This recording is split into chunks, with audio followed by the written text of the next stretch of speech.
My name's Emma Davis, and I remember being called a burden the first time I was 6. My dad had just returned from a double shift, and I'd accidentally spilled grape juice on his paperwork. He didn't yell. He just looked at me like I'd ruined his life and muttered, "This kid is a damn burden." That word stuck, not because it was dramatic, but because nobody corrected him. My mom didn't blink, she kept folding laundry like nothing happened. I stood there frozen, holding the empty cup, realizing I was already too much. Money was always tight. We lived in a small rented duplex in Lockhart, Montana. My dad, Gordon Davis, worked maintenance at a paper mill, and my mom, Lorna, juggled part-time cleaning gigs at the local motel. We weren't poor enough for food stamps, just poor enough to feel guilty about asking for new socks. Everything came with a cost. Even breathing felt like it needed justification. Birthdays were met with, "You're lucky we did anything." Christmases meant, "Hope you like practical." I once asked for a paint set. I got a pack of yellow legal pads and a pencil sharpener. "Draw on that," my mom said. "At least the pages are big." It wasn't the money. I'm not some whiny millennial blaming my parents for not being rich. It was the tone, the constant reminder that I was expensive, inconvenient, and, God forbid, I wanted anything for myself. But not everyone treated me that way. My grandmother, Mildred Home, my mom's mom, was the only one who made me feel like more than an accidental expense. She lived alone in a big colonial house on the other side of town. Every other weekend she'd pick me up in her green Buick, with a glove compartment full of caramel candies and a trunk that smelled like garden soil and fresh books. At her place, I could breathe. I could eat snacks without a running tally. I could pick flowers from her backyard without being scolded for damaging property. We'd sit under the magnolia tree, and she'd tell me, "Emma, people will try to put you in a box they understand. Don't climb in." She was a retired realtor who'd built her wealth from nothing after her husband died young. My mom used to say, "Grandma was lucky." But Grandma told me, luck had nothing to do with it. I outworked everyone, including your grandfather. My parents weren't close with her, probably because she didn't hide her disapproval of how they treated me. She never said it outright, but the look on her face, tight-lipped, eyebrows raised, spoke volumes. Once, when I was 11, I heard her on the phone with my mom, "Maybe don't have kids if you plan to make them feel like charity cases." She didn't know I was listening, but I held on to that sentence for years. My dad said time at Grandma's made me soft. My mom said it gave me ideas. And they were right.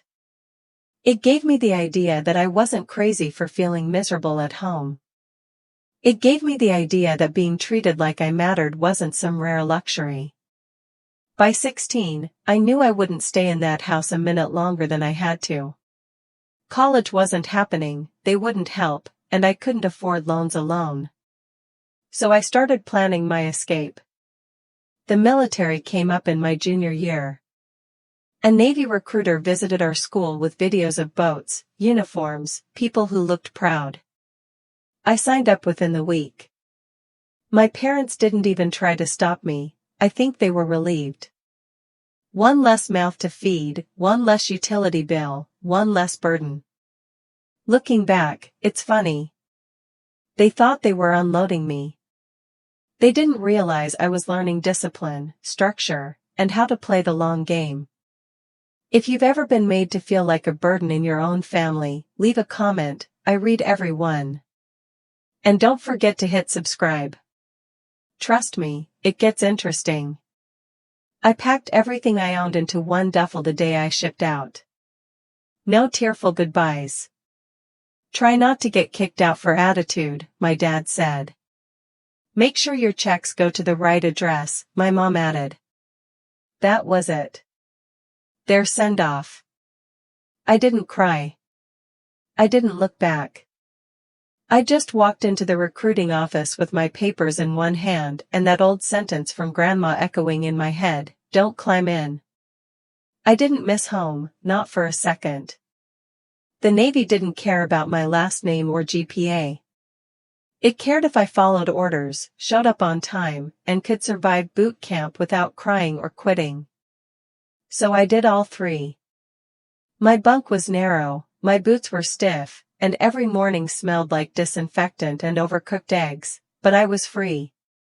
No guilt trips, no lectures about electricity bills, just structure, sweat, and silence. It was luxury. We trained hard, logistics, basic medical drills, comms. I wasn't on a combat team but qualified to be deployed. We rotated between a base near San Diego and a humanitarian support mission in Kuwait. I didn't ask questions, I just did the work. Head down, hands steady, heart numb. That's where I met April Mendez, 2 bunks down. She had a sharp laugh and a brain like a filing cabinet, everything organized, nothing sentimental.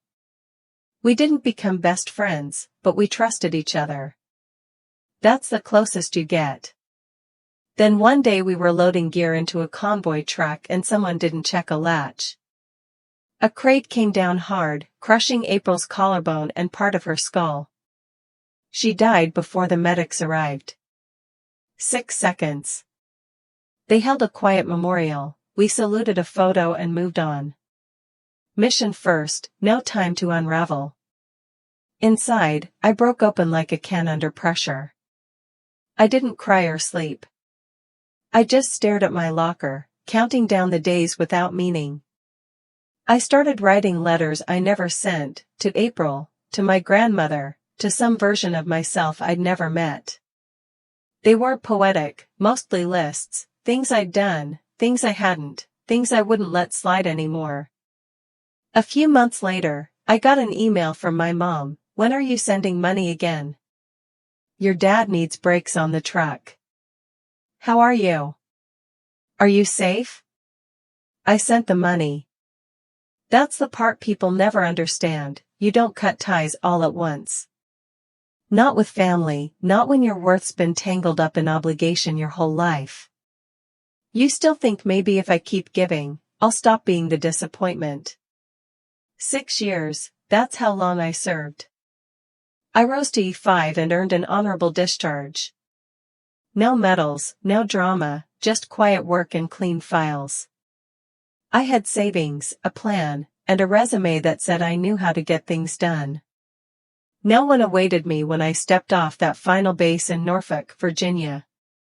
I took a cab to the nearest bus station, ate a cold sandwich from a vending machine, and booked a one-way ticket west. I didn't tell my parents I was coming back, they hadn't asked. Grandma Mildred kept in touch the whole time. She sent letters, sometimes newspaper clippings with post-it notes, "Thought of you when I read this." She always signed them the same way, "Don't shrink, make room." I still have them in a shoebox. When I showed up at her house in Greenridge Heights, she was waiting with a pitcher of lemonade and a second glass, like she'd known I'd come. I didn't cry until we sat in her sunroom and she said, "You don't owe them anything, you know." And the thing was, I didn't believe her, not yet. That summer, I started over. I applied to a business program at a state college. Grandma co-signed my student loan, even though I had good credit. She said sometimes it just feels better to know someone's got your back. I didn't argue. I took classes in the morning, worked as a leasing assistant in the afternoons, and spent weekends helping Grandma in the garden or fixing things around the house. My parents didn't call. I didn't call them either. That was the first stretch of peace I'd ever had. For years later, Grandma didn't answer the phone. One Sunday morning, I drove to her house before the voicemail even finished playing. The message was from her neighbor, Mrs. Ellery, her porch lights still on from last night, and the newspapers untouched. "I just have a bad feeling." So did I. When I pulled into the driveway, I saw her gardening gloves lying on the porch step. That's all it took. I unlocked the door, walked straight in, and called her name once, no answer. She was in the sunroom, slumped in her chair, the one with the quilted cushion she'd always claimed was too ugly to die on. Her tea had gone cold, her glasses slid halfway off her nose. The paramedics said it was quick, a heart attack in her sleep. She didn't suffer. They always say that. I sat on the front steps afterward, her cat in my lap and dirt on my knees, wondering what the hell you do when the only person who ever made you feel safe just exits. The funeral was small, me, a few of her neighborhood friends, and the pastor who'd done her yard blessings every spring. My parents showed up late, of course, and sat in the back like they didn't belong. My dad whispered, she could have lived longer if she didn't work so much. My mom nodded, as if that were wisdom instead of petty bitterness. I ignored them, I wasn't in the mood to referee. A week later, I sat in downtown at her lawyer's office. Victor Harland looked like every made-for-TV attorney, gray hair, polished shoes, glasses for dramatic effect. He greeted me with a firm handshake and said, she planned everything down to the envelope seals. Mildred wasn't subtle. No kidding. My parents arrived 15 minutes late, acting like they were just dropping by out of obligation. My mom wore too much perfume, my dad wore sunglasses indoors. I sat silently while Harland opened the folder with the will. He cleared his throat and began. To my daughter Lorna and her husband Gordon, I leave $15,000 to be used however they see fit. They perked up. To my granddaughter Emma, who has shown responsibility, grit, and grace, I leave the home at 2124 Belmore Lane, including its contents and all associated property rights in full. There was a long, quiet inhale from my mother, followed by the visible tightening of my father's jaw. Harland continued reading, but I didn't hear the rest. Not because it didn't matter, but because I could feel the air shift. Do you know that feeling when someone's anger is so quiet that it feels louder than yelling? That's what was sitting across the table from me. The house wasn't just a house. It was proof that someone believed I deserved something permanent. Afterwards, my mom pulled me aside in the parking lot and tried to smile through her teeth. Of course, she left it to you, she said. You were her little project. I didn't respond. My dad didn't say anything until they got into their car. Then he rolled the window down and said, you know, she only did that to spite us. Maybe. Or maybe she just knew exactly who they were. I moved into the house the following week. It felt too big at first. The echo in the hallways, the creak in the third stair, and the way the sunlight hit the kitchen tiles in the morning were all familiar and foreign simultaneously. I kept most of Grandma's furniture, not because I was sentimental, but because it was of good quality and I couldn't afford to replace it yet. I painted the walls soft gray. I planted marigolds in the garden because she'd always said they kept the ghosts away. I haven't heard from my parents for 2 months. Then one day, they showed up at my front door with luggage. No warning, no call, no apology, just 2 suitcases and a hey, we figured we could stay for a bit. I didn't say yes. I just didn't say no fast enough. My parents stepped past me like it was the most natural thing in the world. My mom dragged her suitcase down the hall without asking where she'd be staying. My dad dropped his duffel by the stairs and said, "Still smells like your grandmother's perfume in here." Weird. I stood there for a full minute holding the door open like I'd glitched. Then I shut it and followed them inside, regretting my entire personality. They picked the most oversized guest room upstairs. My mom called dibs on the closet before I cleared the extra linens. My dad joked about the lovely bathroom tiles and how maybe we'd just stick around till we got back on our feet. He didn't explain what knocked them off their feet in the first place. They brought a lot more than 2 suitcases.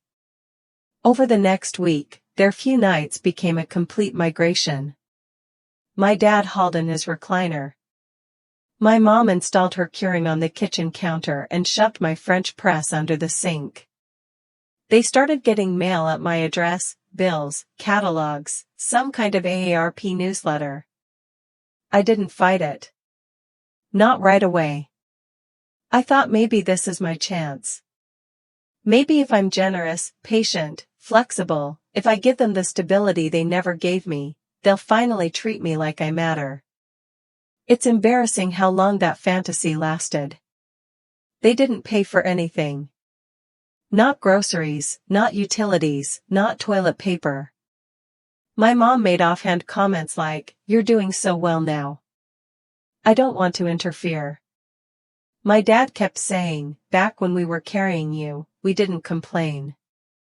One night, I came home from work to find my dining table pushed against the wall and a massive television in its place. They'd moved it from their rental before the lease expired. I asked where the table was. My mom said, "Garage." It was blocking the view. The view of what?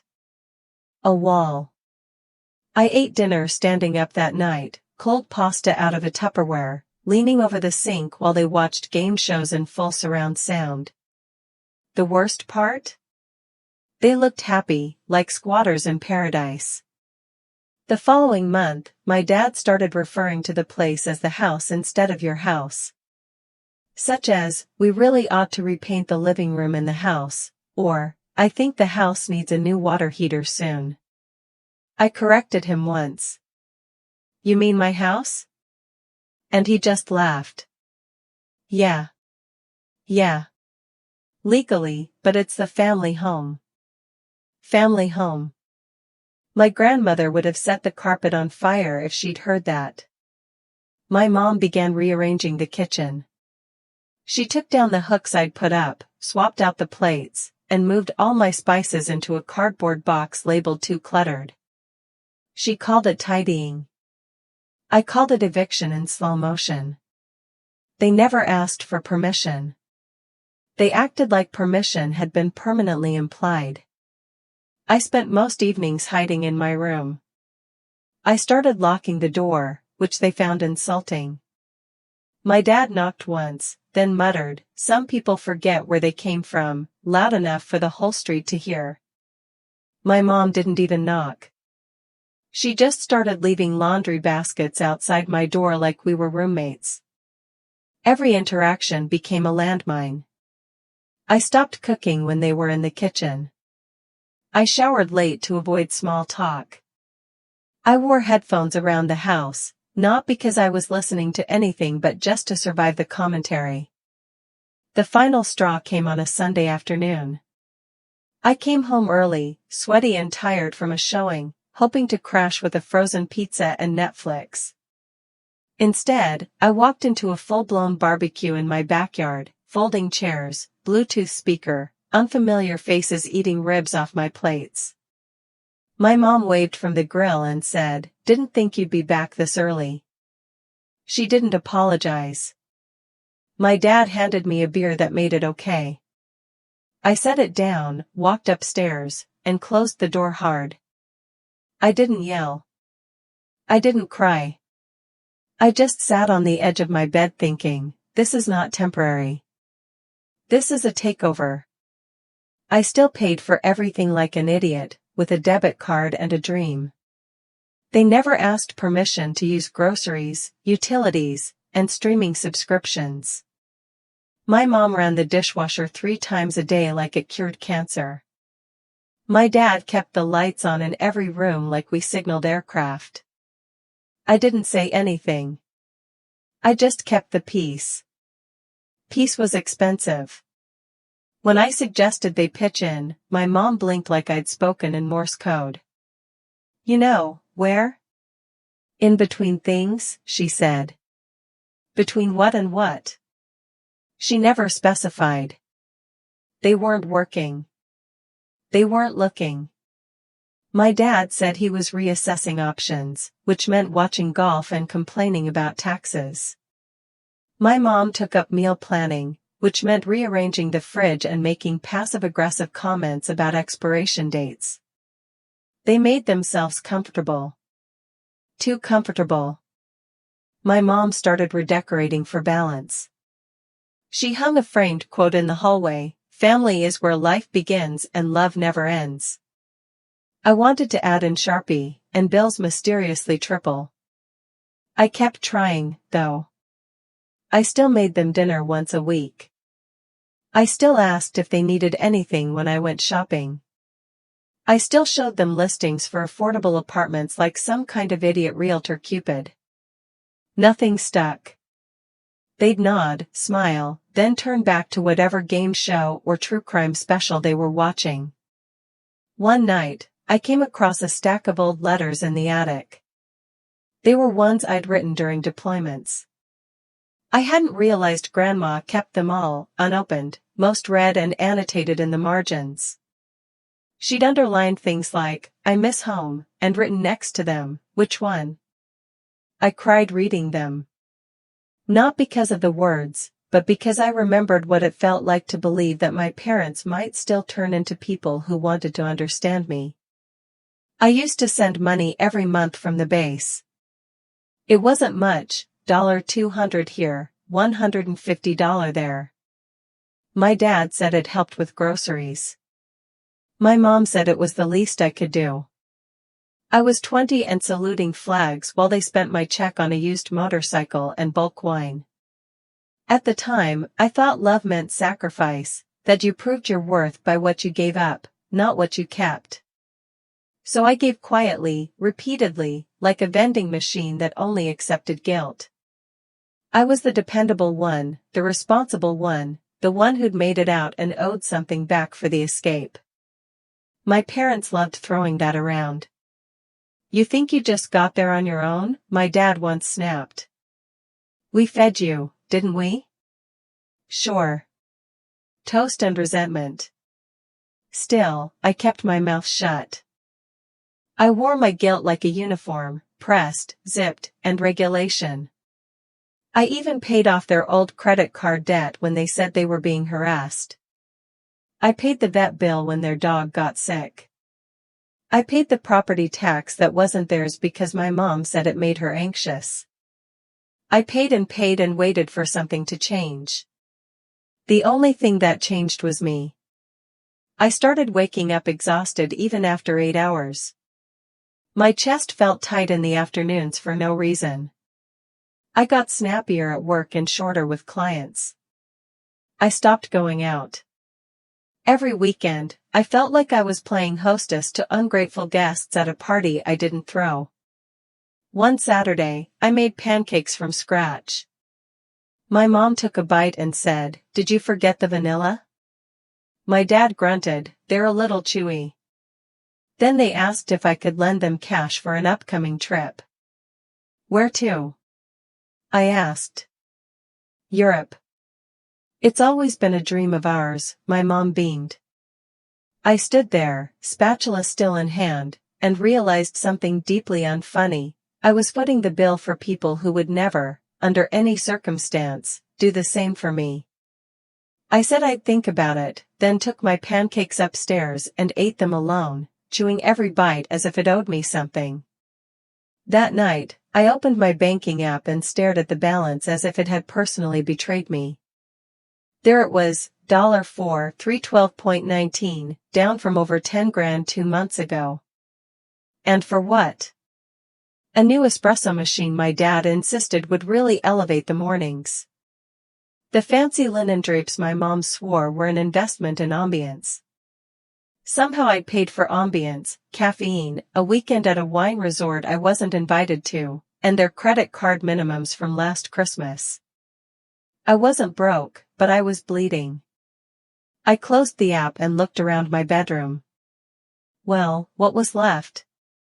My desk had been moved into the laundry room to make space for Dad's new reading corner. My framed commission from the army still hung in the hallway, collecting dust under a pile of my mom's throw blankets. I used to have a door. Now I had a hallway with a bed. But none of it compared to what I found next. I'd left my laptop open that morning, rookie mistake. When I opened the browser, there was an unfamiliar tab, Oregon Property Title Transfer PDF. At first I thought maybe it had auto-loaded from work. Real estate sites were always open. But this wasn't my work account. This was my laptop, the one only I used, and the tab hadn't been opened in the morning. It had been opened at 1:17 p.m. when I was out showing a condo. I went cold. I ran a quick search through the history, page after page of links about adding parents to deed, can parents claim adult child's property, how to evict legal tenants, and the worst one, possession is 9/10 of the law in Oregon. I didn't confront them. Not yet. I needed proof, not a screaming match. So I started watching. I ordered a cheap nanny cam hidden inside a smoke detector from a site I wouldn't recommend to anyone with moral standards. I installed it that weekend, pointing into the living room where my parents did their plotting between Dr. Phil reruns and lukewarm meatloaf. The first footage I watched almost made me laugh. My dad paced with a beer, saying, "She's never here anyway. She works all day. What's the point of her having the main bedroom?" My mom nodded like he was solving world hunger. By Tuesday, I had hours of casual entitlement recorded in 1080p. They debated repainting the kitchen. My mom pitched knocking out a wall for resale purposes. Dad Googled whether I'd have to sign something if we just filed as joint owners. None of it was enough legally, but emotionally I was in a forest fire waiting for a match. One night, I came home late from a client dinner. They were already asleep, pretending to be. I went into the kitchen to grab a glass of water and spotted a file folder on the counter labeled important documents. I shouldn't have opened it, but I did. Inside were printed blank property transfer forms, highlighted with my full name written in pencil next to Grantaire. A post-it on top read, "Emma, about signing over for tax purposes." I stood there with that note stuck to my finger, staring at their handwriting, wondering how often I'd mistaken ambition for love. I'd bought them everything, groceries, repairs, vacations, and they still thought they deserved more. Maybe it was my military brain, but I knew I had to prepare for a tactical retreat. But I couldn't just run. I needed to strike bright, quiet, and legal. And to do that, I needed help. So I did the only thing I could think of. I opened a fresh Google Doc titled Operation Exit. Then I picked up my phone, scrolled past texts from clients and coworkers, and found the contact I hadn't used since the real estate seminar in Portland last year, Janet Claremont, attorney at law. I typed a message, "Hi Janet, it's Emma Davis. I think I need some advice and possibly a clean break." Then I hit send. I poured my dad's coffee and asked if they still wanted to see Paris. He looked up from his phone with the same suspicion he always had whenever I volunteered something without being asked. "You serious?" he asked, like I'd just offered him my kidney. "Sure," I said, sipping mine. "You've been talking about Europe for years." I ran the numbers. "I can help." My mom lit up like someone had just announced a clearance sale at Macy's. "Oh, honey, that would be incredible. We haven't taken a real vacation since, ever, right? Because raising me had been one long unpaid internship." I told them it was my gift, my way of saying thank you. For what? I still wasn't sure. But they didn't ask. They were too busy deciding which cities to hit and whether the Eiffel Tower or the Colosseum was more Instagrammable. They debated train routes across Italy like seasoned backpackers, not two people who thought Olive Garden was authentic cuisine. Within a week, I booked the whole thing, 3 countries, 4 cities, 17 days, flights, hotels, prepaid rail passes, everything coordinated down to the airport shuttles. I even called the bank beforehand to authorize their travel charges since everything would be billed to me. They didn't say thank you. Not really. My dad gave a half-hearted pat on the back like I'd fixed the Wi-Fi. My mom just reminded me to check the weather and nice. That should have been my sign. But back then, I still thought maybe, just maybe, if I gave them one perfect trip, they'd finally see me as something more than a wallet with legs. At the airport, they hugged me goodbye like business acquaintances. My mom whispered, "Don't work too hard while we're gone." I nodded and waved them off, watching them disappear into security with brand new Samsonite luggage I'd paid for. I opened a bottle of Cabernet that night and tried to enjoy the silence. No bickering, no passive-aggressive comments about how some of us work harder than others. Just me, a glass of wine, and the idea that maybe I'd bought myself 3 weeks of peace. I bought them a European vacation, which they used to scheme how to take my house. I didn't cry. Not then. I just went home, poured another glass of wine, and opened a new Google document titled, Exit Strategy. I didn't know what I'd do next, but I knew I wouldn't spend one more dime trying to earn love from people who calculated affection like interest payments. And I sure as hell wouldn't let them return to the same house they were plotting to steal. I didn't scream. I recorded it. My fingers moved on autopilot, fumbling to open the voice recorder app on my spare phone, while my other hand held the call line open, quiet as death. Every word from their mouths felt like a nail, driving straight through whatever trust one still had. My father's voice was smug and cold, like he'd already won something. "She's been a burden from the start," he said, and my stomach turned like I was about to throw up. All those years of college, her car, clothes, and now she gets the house, like she earned it. Earned it. I was halfway through a career in the military when Grandma passed. I'd paid every bill on that house. I was deployed, risking my life while they sat on my couch, eating takeout on my dime, complaining about granite countertops. "We just need to keep working on her," he said. "Make her feel guilty." That's always worked. And then the worst line of them all came from my mother, "She's also easy to manipulate. Remember how she paid for this whole trip?" All I had to say was, "Family deserves memories." And she folded like always. That line almost made me drop the phone. With a trembling thumb, I pressed stop on the recorder, saved the file, and backed it up immediately to cloud storage, 2 email addresses, and a flash drive. I'd seen classified information handled with less paranoia. But this wasn't paranoia. It was insurance. I didn't cry right away. I didn't even blink. I sat in total stillness for at least 20 minutes. I could hear a clock ticking in the other room, mocking me. The truth had been sitting under my nose the whole time, dressed in family dinners and fake smiles. Eventually, I stood up, walked to the kitchen, and poured myself a glass of water with hands that shook so badly I spilled half of it on the counter. I didn't bother wiping it up. I stared at the water spreading, soaking into everything like their voices were now soaked into my brain. I called someone I hadn't spoken to since I got back from my last deployment, Janet Claremont. She wasn't just a lawyer. I met her through a military housing transfer case, tough, no nonsense, and twice as fast as anyone else in a room.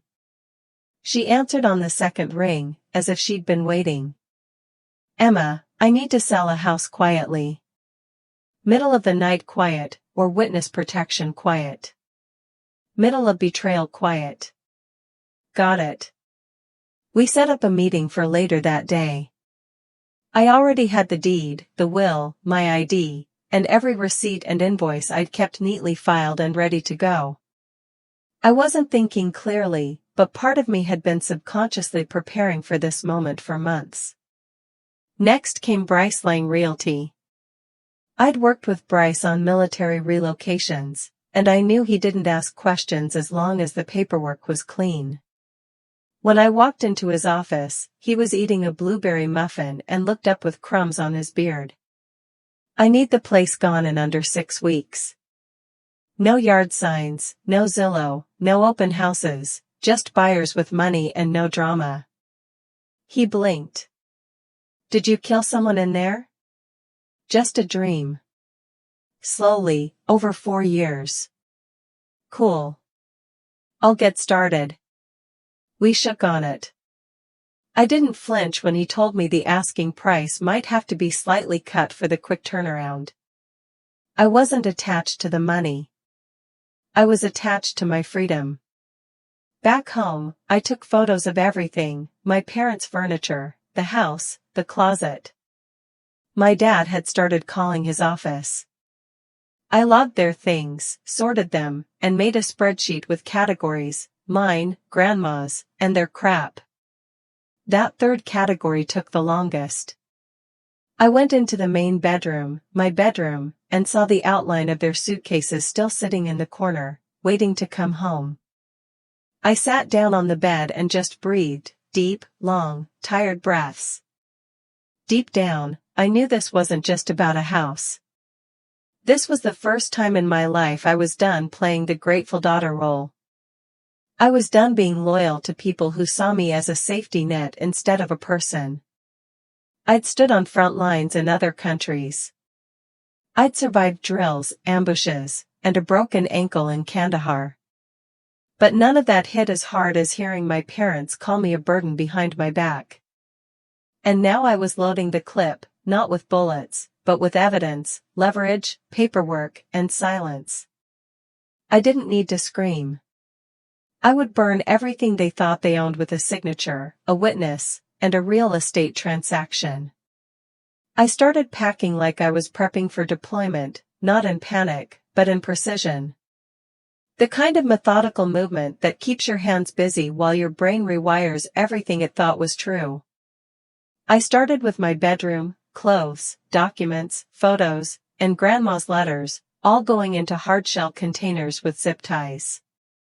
No cardboard, nothing flimsy. I wasn't leaving anything behind for interpretation. I asked the same question about every item I touched: is this mine, or did they convince me it wasn't? If it was mine, it went in the box.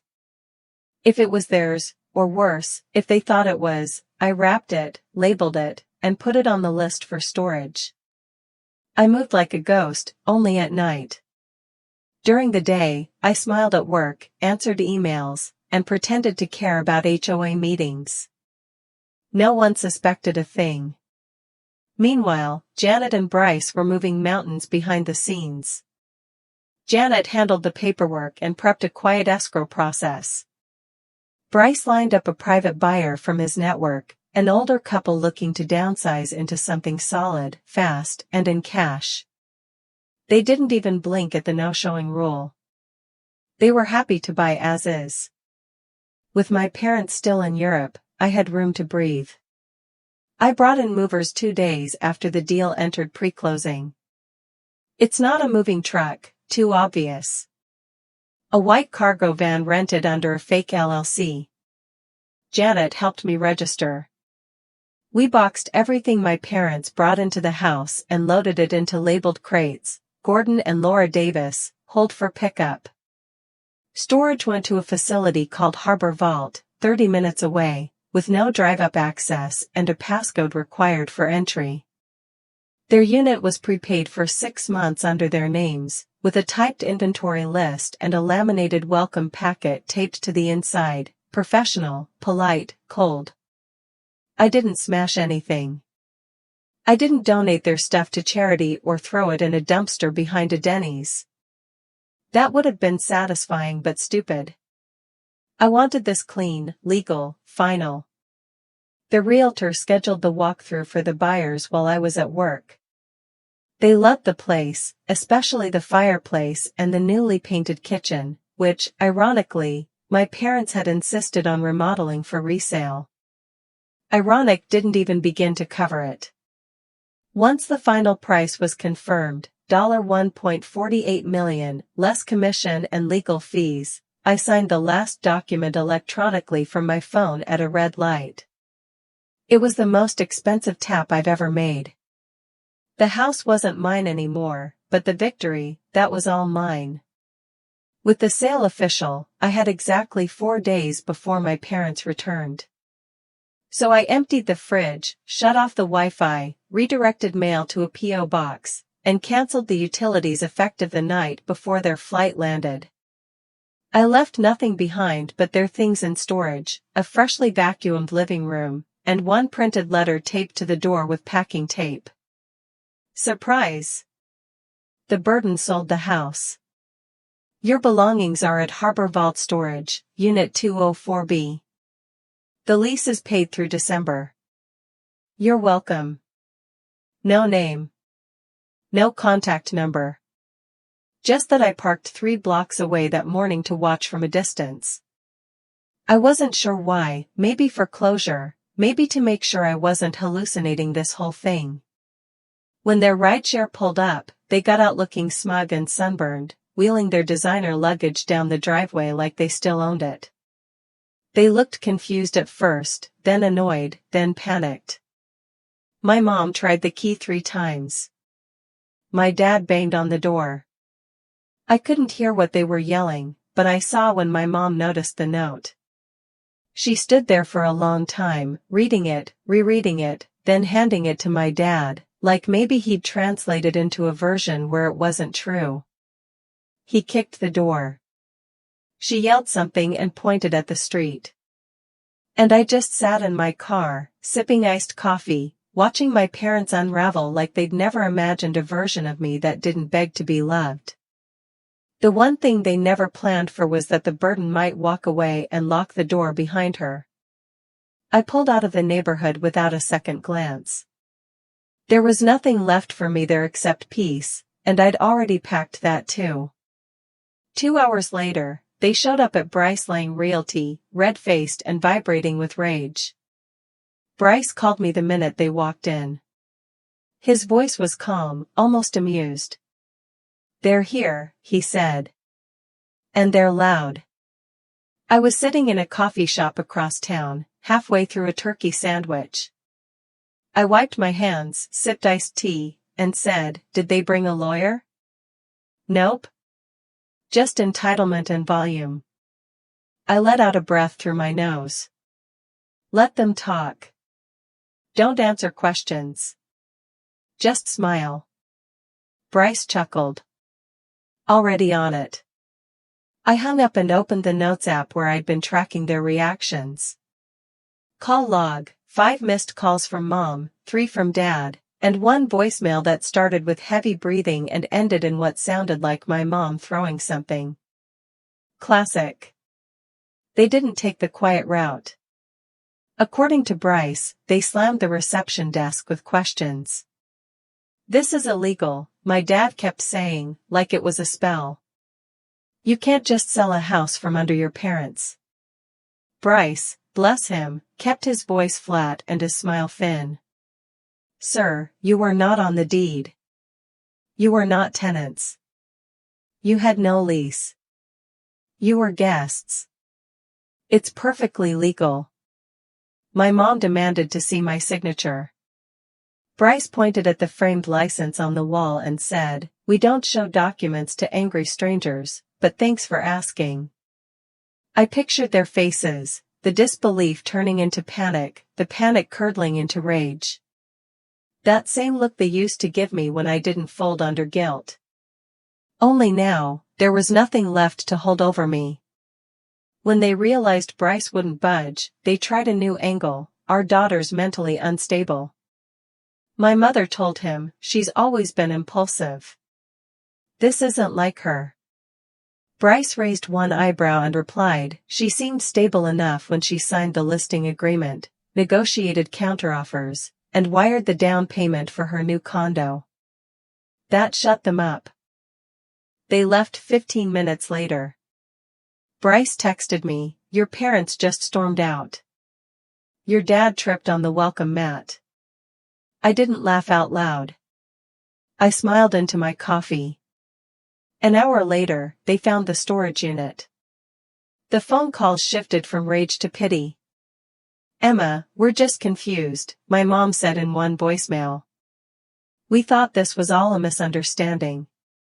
You should have talked to us, right?" Because talking to them had always worked out so well.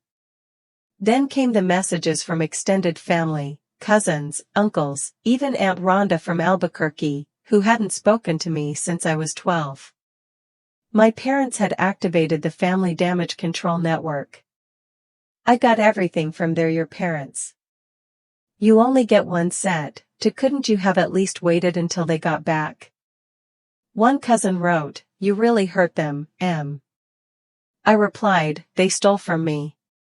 He never texted back. But one person did call just to laugh.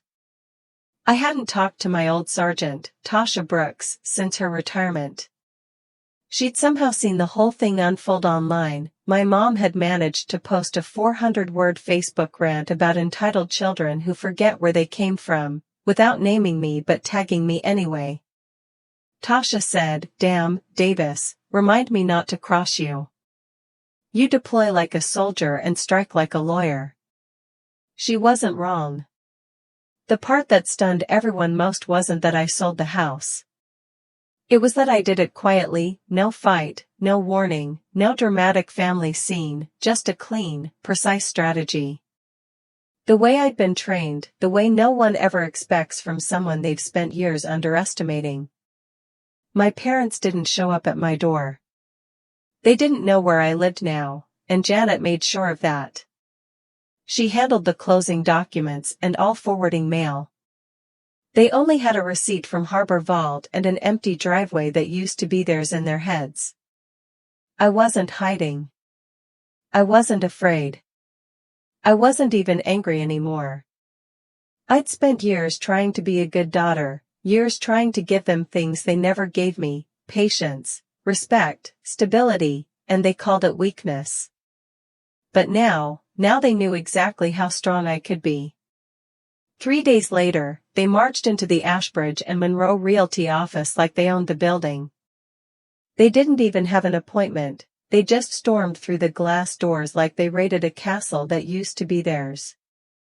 My mom wore her favorite navy trench-like armor, and my dad had a folder tucked under his arm that probably held nothing but audacity and expired receipts. The receptionist, Tanya, bless her, left me a voicemail afterwards that started with, "Girl, you owe me donuts," and ended with, "Your mom said the word fraud 15 times in 2 minutes. They demanded to speak to Bryce. He wasn't in that day, which somehow made them louder. My mom pointed at the office door like she could scream it open. My dad called the sale invalid, predatory, and at one point emotional abuse. Tanya told them calmly that everything had gone through proper legal channels and that, as non-owners, they had no standing. That was when my mom pulled out the sympathy card. "We are her parents," she said. "This is elder abuse." "Elder abuse?" Tanya asked. "How old are you, ma'am?" 59, my mom snapped. "Right."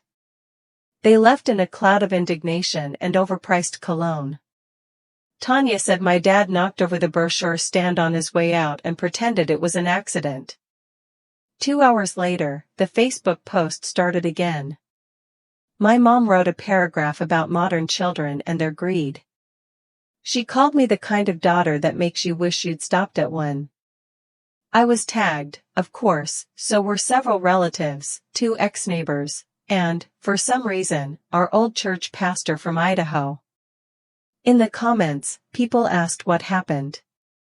She replied, "I'm not naming names, but let's just say some people forget who changed their diapers." One of her old friends replied, "You deserve better, sweetie." I almost replied, "She deserves therapy," but decided against it. No need to feed the fire when the fuel's running out. That week, I started getting calls from cousins who hadn't spoken to me in years. Some just wanted the drama. Others wanted to hear my side. A few had the nerve to say, "But couldn't you have found a compromise?" Compromise? I did for 29 years. It was called silence. One call came from my dad's older brother, Uncle Dean. He started with, "I don't condone what they did," but I hung up before he finished. But the real moment of clarity came when I stopped by the storage unit to drop off a final document packet for the legal transfer of the last utility bills. I passed by Unit 204, my parents' unit, and peered through the narrow wire grid in the door. Still untouched, 6 weeks, not one visit, not one pickup. All their prized possessions, still in labeled bins, were locked away behind a 6-digit code and a steel wall. I stood there for a long minute, staring at the evidence of what they'd valued. It wasn't the stuff. It was the access. They didn't care about couches or curios or family photos. They cared about being inside my space, inside my finances, inside my guilt. And I'd taken that away. That was the real loss they couldn't handle. On the way out, I passed the office and handed the front desk clerk a $50 tip with a grin. "Thanks for keeping Unit 204B nice and cool." She winked. No one ever shows up for the boring ones. When I returned to my new apartment, I sat in the middle of the floor. No furniture yet, just sunlight through bare windows, and the kind of silence that doesn't feel empty, it feels earned. The place was small, no yard, no fireplace, no wine fridge, but it was mine, truly, completely, legally mine. For the first time since I was 15, I didn't have to flinch when my phone rang. I didn't have to brace myself for their voices, comments, and demands disguised as concern. They'd burned every bridge trying to control me. I just ensured the ashes didn't land on anything I cared about. The invitation came in a thick cream envelope, like a wedding or a threat. Inside was a folded letter from my Aunt Sharon. The handwriting was her usual aggressive cursive, like each word was under duress. It read, "Dear Emma, we believe the recent situation has fractured our family in ways that cannot be ignored. A neutral gathering will be held at our home this Sunday at 3 p.m. to discuss things respectfully. Your presence is requested. Requested. Not invited, not welcomed. Requested. Love, Aunt Sharon. P.S. I will be moderating." It was as if this was a town hall and not a stage for public shaming. I laughed so hard I spilled coffee on the envelope. I should have tossed it, but something in me wanted to show up, not for them, but for me. I wanted to walk into that room and prove that I didn't flinch anymore. I could stand up in a room full of people who used to make me feel small and look them in the eye with zero fear. So I RSVP'd with one word, confirmed. Sunday came. I wore a white blouse, crisp jeans, and boots in which I could walk, or stomp. I didn't go in defensive, I went in ready. Aunt Sharon's living room had been rearranged like an intervention, folding chairs in a semicircle, a coffee table with tissues, a pitcher of lemon water as if this was some kind of spa day. The moment I walked in, all eyes shifted. My parents were seated front and center. My mom crossed her arms like she'd already decided I was guilty. My dad gave me that disappointed squint he used when restaurant service was too slow. Aunt Sharon cleared her throat. "Thank you, everyone. We're here today because recent events have left us confused and, frankly, hurt. Emma, your parents feel displaced." I sat calmly, hands folded in my lap. "I understand," I said. "I'd feel displaced, too, if someone sold the house I planned to steal." Murmurs. A few people looked at each other. Someone coughed. "Let's not use language like that," Sharon said quickly. "Why not?" I said. "It's accurate." My mom's voice cut in, sharp. We only wanted what was fair. You wanted a deed in your name and didn't think I'd notice. My dad jumped in. You're twisting everything. We raised you. I pulled out my phone and placed it flat on the coffee table. One tap. The room filled with a recorded call from Paris, my mother's voice, she's so easy to manipulate, my dad's, she's been a burden from the start. They froze.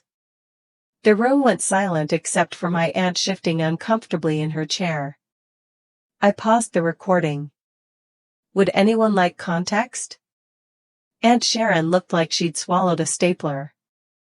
Emma, that's private. No, I said, it was said in public on a phone they didn't bother hanging up. My cousin Emily muttered, yikes. My mom stood up. You're making us look bad. You did that all by yourselves, I said. My dad pointed. You're ungrateful and you're evicted. Silence again. This time it wasn't awkward, final. I stood up slowly and looked around the room. I'd spent most of my life thinking family meant swallowing my pain so no one else had to feel uncomfortable. Turns out family is just people who assume you'll never stop forgiving them. I turned to Aunt Sharon. Thanks for hosting and moderating. Then I walked out. Not in a storm, not in anger. Just done. There were no follow-up texts, no chasing me down in the driveway, just the feeling of air finally moving freely around my lungs. I drove away with the windows down, the music up, and my phone on Do Not Disturb. They had their moment, their tribunal, but I was the only one who brought receipts. That night, I sat down and wrote the last letter I'd ever send them. It wasn't angry. It wasn't dramatic. It was just honest. Mom and Dad. You raised me to believe love had to be earned, that worth came from what you could give, not who you were. I spent nearly 3 decades trying to prove I was good enough to deserve basic respect. I've realized I was never the problem. You would never be satisfied with a daughter who didn't stay small. I don't hate you, I just no longer belong to you. Please don't contact me again, not for holidays, not for explanations, not for one last talk. Everything you had access to has been severed, the accounts, the keys, the fallback options. Consider this the end of our arrangement, not because I stopped caring, but because I finally started caring about myself. Goodbye, Emma. I printed it, signed it, folded it once, clean, no envelope. I left it in their storage unit, Unit 204B, on top of the living room deco bin. Taped it there with a piece of masking tape. They'd find it before the throw pillows if they ever showed up. Then I drove home and started packing again. Not in the panicked, adrenaline-fueled way I had before, but in peace, deliberate. I didn't take much: clothes, my service medals, the old brass lamp Grandma left me, and my laptop. I donated half my furniture and sold the rest.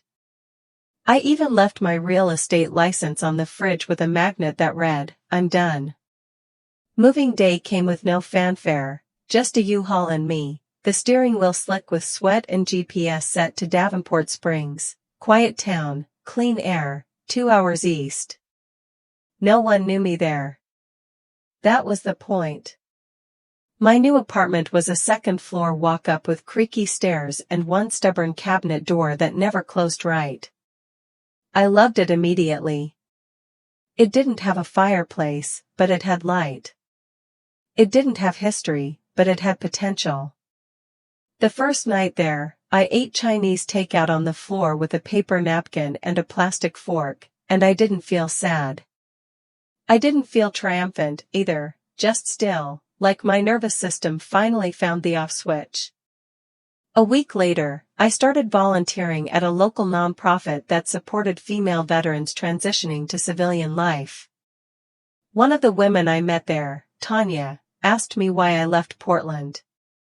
I said, too many ghosts, not enough peace. She nodded as she got it immediately.